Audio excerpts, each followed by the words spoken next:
let's talk about the different injuries to the spinal vertebra that may result to spinal cord injury.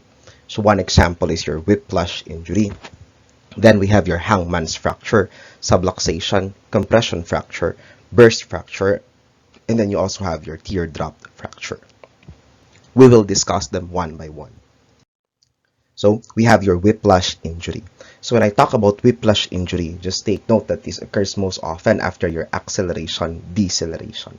So this is the counterpart of your counter-coup injury when you are talking about the brain in terms of your spinal cord.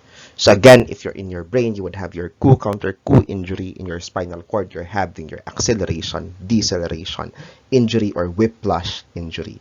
So it would cause the cervical sprain or strain to the spinal cord. So as shown in the image, this is caused by hyperextension and hyperflexion. So hyperflexion is the acceleration, and then the deceleration would lead to hyperextension. Now, your whiplash injury is usually due to vehicular accident. It causes damage to both the bone structure and then the soft tissues. So there will be double damage. Again, bone structure and soft tissues. It results to prolonged period of partial disability. If you would look at the manifestations of your whiplash injury, it would manifest as neck and shoulder pain. There will be stiffness, headache, visual disturbances, back pain, dizziness, tinnitus, fatigue, arm pain or weakness, and then jaw pain. If you would look at these signs and symptoms, if you are an inexperienced nurse, your tendency is just to say, oh, don't worry. The patient may just be having pain, stiffness of neck. Okay, your patient may just be having dizziness and fatigue. But you need to note that these signs and symptoms could aggravate, and these signs and symptoms could progress towards neurologic deterioration if you are unable to monitor for the needs of your patient. Okay, so these are crucial assessment findings. The next type of injury that may occur is what you refer to as your subluxation. So when I talk about subluxation, when I'm talking about other joints of the body, we usually say that subluxation is an incomplete dislocation. So here, when we're talking about your vertebrae, so there is a vertebral overlap, okay, which results to tearing of your ligaments. So the structure and sometimes the rupture of the ligaments, but may still allow for some movements to occur. But what happens to the nerves is that the nerves becomes irritated and then compressed. Okay, so if you look at the picture here, class, on the right, the diagram, okay, it would show us that there is a misalignment of this vertebra. And that misalignment of vertebra is actually your subluxated vertebra. If you can notice, is out of alignment. So what happened is that this is a slipped spinal disc, and the disc shown, okay, is actually damaged already. So what happens is that a part of the spinal nerve is already compressed. Okay, as you can see, there is already redness on this part. So this is a pinched nerve already due to the compression brought about by subluxation. Now, so normally your spinal cord would look like this, but in subluxation, you would notice that there is a swelling of the disc or the intervertebral disc. There is inflammation of the joint, and there is muscle tightening in response to the nerve interference. So what actually happened, class, is that there is a misalignment of the bone, and because of that misalignment of the bone, it may compress part of your spinal cord, hence the signs and symptoms. Okay, so again, I would like to reiterate that it would irritate and compress the nerve, and it would disrupt the ability to transmit messages effectively. That's your subluxation. Okay, so causes, okay, it could be physical trauma, it could be manifestations, which include your neck, your back pain, headache, back spasm, joint pain, numbness in the arms and legs, and even your fatigue. So subluxation. Okay, next is your burst fracture. When I talk about burst fracture, class, remember that vertebra is crushed in all direction. Okay, so look at this, the burst fracture. Okay, their pieces are scattered all throughout the system. That's your burst fracture. So your vertebra is crushed in all direction, and then the bone would spread out in all direction, hence leading to damage in your spinal cord. Okay, so common manifestation is still your vehicular accident. Okay, when I talk about spinal cord injury, it's always the vehicular accident that they consider. So manifestations, you have your moderate to severe back pain, which is made worse by moving. So if your patient with burst fracture would move, there will be painful. Numbness, tingling, and weakness may possibly occur. And then there is an inability to empty the bladder or bowel, especially if the deeper structures of your cord are already involved. Okay, so you have the term also compression fracture. In compression fracture, the vertebra is crushed only on the frontal aspect of the spine. Okay, it would ask for the frontal, it would crush, I mean, the frontal part or affect only the frontal part of your spine. Okay, so if you would notice, okay, notice the structure of this type of fracture. So compression, okay, it's crushed. So, but the tendency is that it's only on the anterior aspect of your spine. Then we have what we refer to as your teardrop fracture. So notice that your teardrop fracture would only occur on the cervical vertebra. Okay, it will result on the lower cervical fracture, dislocation, or compression. Take note here of the term antero-inferior corner. So if you look at the image here, antero is front, inferior is below. So front and then below, this is your teardrop fracture. Okay, we also refer to it as the posterior subluxation or burst of your vertebral artery. Then, separating and displacing the bone fragment, okay, would what be seen in a patient with teardrop fracture. And the cause is flexion with axial loading. Okay, so there is a flexion and then there is an axial loading. So a load which is perpendicular to your head already. Okay, next, you have your hangman's fracture. Hangman's fracture is a broken neck involving a fracture of an upper cervical vertebra due to the hyperextension of the head. Okay, so there is hyperextension of the head in hangman's fracture, resulting towards a problem in your cervical vertebra. So notice, no? Okay, notice that this is a fracture through vertebral or neural arch of your C2. So the fracture is between superior and inferior articular facets. So notice here the fracture sites. Okay, so please be careful with that, especially if you suspect hangman's fracture. So when do you suspect hangman's fracture? If your patient had an hyperextension injury. So you have the following emergency trauma assessment. In a trauma assessment, we would apply your A, B, C, D, E still. Okay, so A would stand for airway. So you need to check if your patient is still breathing. Okay, if the airway is okay. If your patient has swallowed anything, remove it by mouth. Okay, remove it by mouth. Now, if I'm dealing with airway concerns, the first thing that you would want to know is that whether the patient is at risk for carbon monoxide poisoning.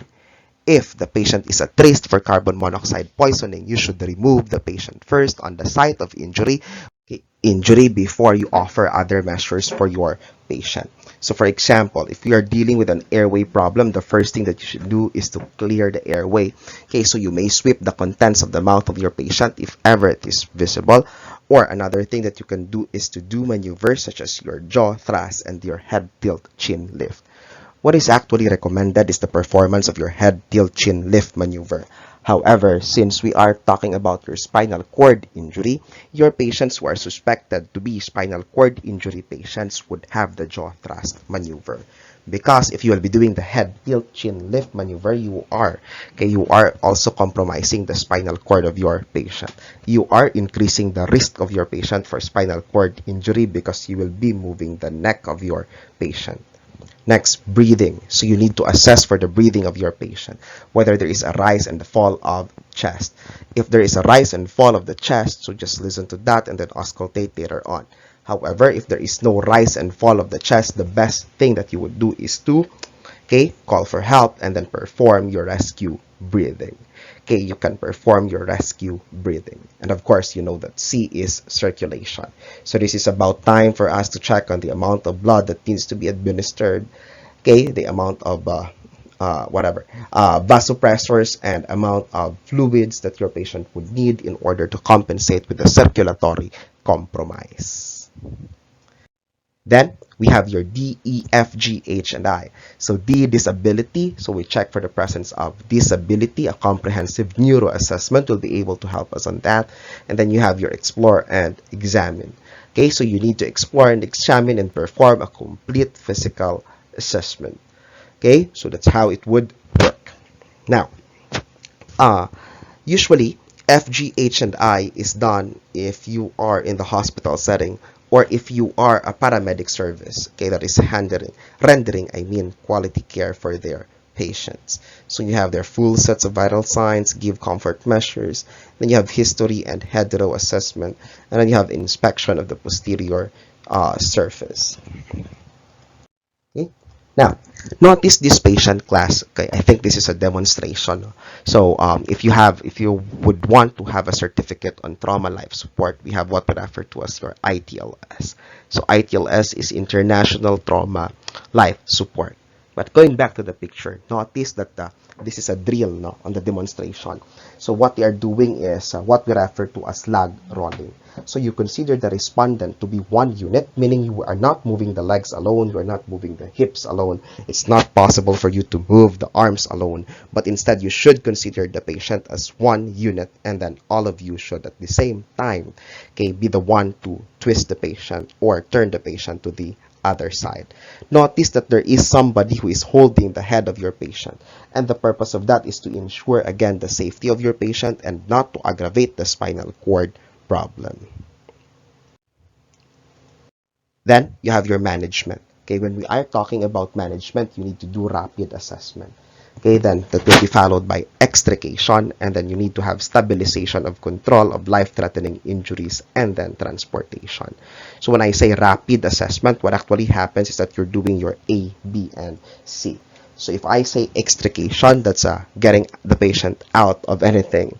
Okay, let's say for example your patient had a vehicular accident and then she cannot move. Okay, she cannot move or feel her lower extremities. You need to do your rapid assessment and extrication. Then you have stabilization of control of life-threatening injuries and also your transportation. Okay, so you need to have control of the life-threatening injuries. Later on, you have transportation as one of the problems. Okay, then management. Still, you do your spinal immobilization. Okay, if I have mentioned your pregnant women and then your patients who have had fall are already considered to be at higher risk of spinal immobilization. Okay, or I mean, they are also at high risk for spinal cord injury. So the intervention really for those patients who had fall or vehicular accident is to ensure the use of your cervical collar. Plus the cervical collar, like the one on the right side of your screen, will be able to what I call this, will be able to maintain the alignment of the head and the neck and ensure that no further injury will be done in the spinal cord unless you are into rigorous activities. Okay, but rigorous activities in this type of problem is not recommended. While you are transporting the patient, one person must control the client's head. Okay, the client's head could not be possibly neglected because again it would aggravate your problem. Okay, then in the ER and X-ray, you need to keep the client on transfer board. Class, a transfer board would look like that picture on the upper left-hand part of your screen, I mean. Now, if you would consider X-ray, come to think of it, okay, come to think of it. If I need to place my patient on the stretcher, do you think that I will be able to get a clear picture of the patient? If I would use these two devices here, the one on top and the one below, in the care of a patient, okay, in the care of a patient with spinal cord injury, would you bring your patient to X-ray with these devices? How sure are you that these devices will not be visible in the X-ray? Then, you always maintain your client in extended position and no part of the body should be twisted or turned. Again, that would aggravate the condition. Okay, then do not allow your patient to sit up, okay, because that would again further the injury. Then do not allow the you need to place your client on a rotating bed or cervical collar once the injury has been determined. So the picture on your right is actually a rotating bed, okay, which is used for patients who have spinal cord injury, especially patients who are running okay, or those patients who have tetraplegia, quadriplegia, whom they will have difficulty on moving. Okay, so what is our management for a patient with possible spinal cord injury?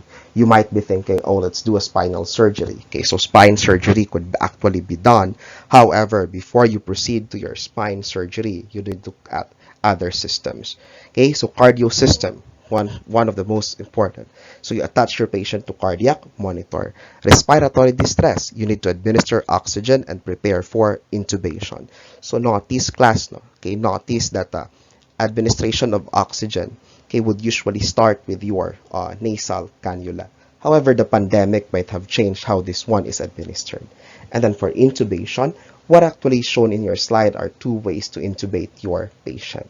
The first one on the upper right-hand corner is what we refer to as your LMA. Okay, so your LMA is your laryngeal mask airway. So what happens is that even if your patient is not using a laryngoscope, which could actually possibly help in visualization of the trachea, a patient or a nurse who is inserting what do you call this? A nurse who is inserting the LMA can do it without even using the laryngoscope. However, if I will be nuding the endotracheal tube, the one which is shown on the upper or the lower right side of the screen, so you can see that this is an actual endotracheal tube. Okay, this is the most common ones that we use for intubation. But we are not thinking of these things, okay, just for the purpose of study. We don't want that your patient supposedly would be on respiratory distress, which could be relieved of prompt action. Okay, then you have your paralytic ileus. Now, try to ask yourself, how will I be able to know that my patient could possibly have paralytic ileus? And what are the signs and symptoms of paralytic ileus that I need to recall? So if your patient is having paralytic ileus class, you would expect that, as the term implies, paralytic ileum. Okay, so part of the small intestine may not be moving. Okay, part of the small intestine may not be moving. Okay, so what do we do? So we insert NGT for this patient and attach them to drainage. Why? What are the possibility? If you are dealing with a patient with paralytic ileus, the tendency is that that they may be still producing acid in the stomach, and this acid is not making use of. Okay, so that's why you need to attach it to drainage. And usually, your patient with this condition, spinal cord injury, would be placed on that would be placed on NPO. Okay, they would be placed on NPO until we are certain with their level of consciousness. Then you have your urine retention. If your patient is having urine retention, which could be detected by distension of one area of your abdomen, try to recall what is that area where your bladder is. Okay, what is that area? Okay.